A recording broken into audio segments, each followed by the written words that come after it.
Normally, people would consider a Mercedes-Benz C-Class to be their entry point to the luxury brand. With times and needs constantly changing, the subcompact luxury segment has seen a boom in sales, which is why cars like this Mercedes-Benz GLA exist. Targeted towards younger buyers, the GLA packs an attractive design with decent luxury levels in a price that's equally attractive. If you want to read my full review on this car, just visit goflatoutpage.com.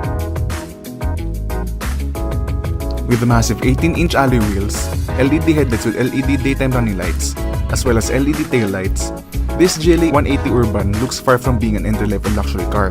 The rest of the body is finely designed, with nicely contoured body panels and well-executed proportions, while the satin silver skid plates provide a rugged look. With a decent 183mm of ground clearance, the GLA still manages to look stout and low. The interior design is also well executed. There's plenty of cool design details, including the air vents that seem to have been lifted from the Mercedes-AMG GT sports car. The switchgear and buttons have a nice Germanic heft, but the lower parts of the dashboard uses more hard plastics than I expected. Though as a whole, the interior feels premium, even down to the artificial leather. With the car's column-mounted gear shifter, space in the center console has been freed up, allowing for plenty of storage in the center part of the car. The Mercedes-Benz Command infotainment system is easy to use and operate. The knob layout is something I prefer over touchscreens, as the layout is better for operation while on the move. The system is responsive for the most part, though some of the animations can bog down the system intermittently. Still, it's a better system to use than a touchscreen infotainment system. Space at the back is best described as adequate. While the two outboard passengers will find a good amount of head and knee room, the contoured outer seats mean that the middle passenger's seat comfort is awkward on long journeys, especially since the body is also a bit narrow. The small and high windows don't help lend the feeling of space either. At least the outer seats have ISOFIX child seat anchor points. Trunk space is at 481 liters, which is an okay size but not class leading, especially when compared to its key rivals.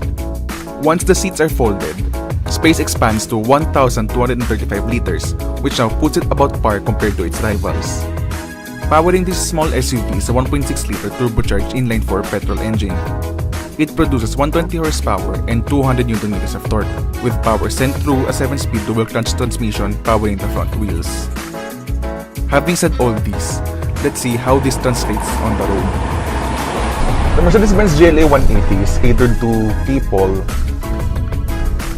or to a younger demographic compared to the typical Mercedes-Benz buyer. Which is why if you're gonna see not just the GLA but any of the A lineup of cars from Mercedes-Benz, the A-Class, the CLA, and this GLA, you're gonna see that styling is a bit more youth-oriented or something that caters more to a millennial set of demographic. As such, this GLA rides a bit firmer. Well, not a bit firmer, it is really firm. The ride is really firm compared to your typical Mercedes-Benz where it floats and just eats up the road imperfections. This one caters towards to something firmer, which can become a bit uncomfortable if you're in really bad roads in the Philippines. But the upside to having this firm suspension, which also has independent multi-links at the back and independent McPherson struts up front, the advantage is it handles pretty well. It's a fun crossover to drive. Though a BMW X1 is still a more dynamic vehicle, since the main advantage of the BMW X1 is something with regards to the steering being full of feedback.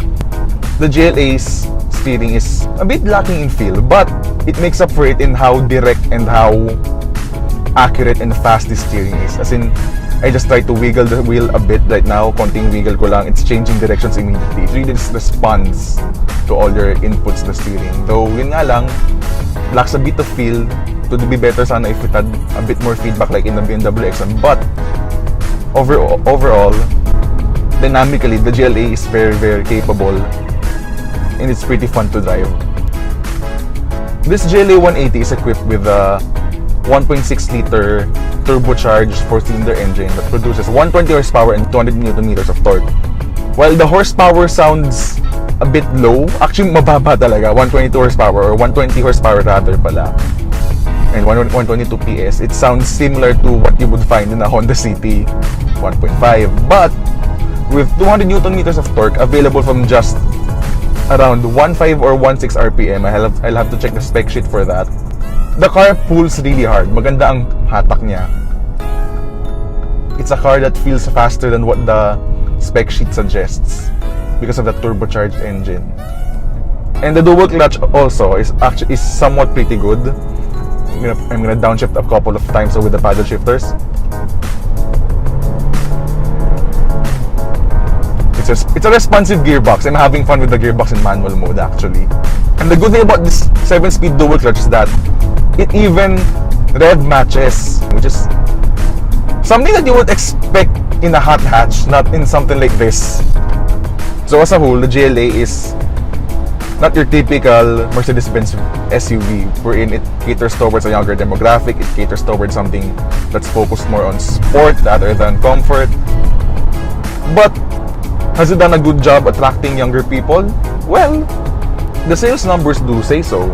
And the 2,790,000 pesos, the GLA serves as a good stepping stone if you want to own your first ever Mercedes-Benz. So if you want to read my thoughts about this car, you know what to do. You just have to visit goflatoutpage.com and read my full review there.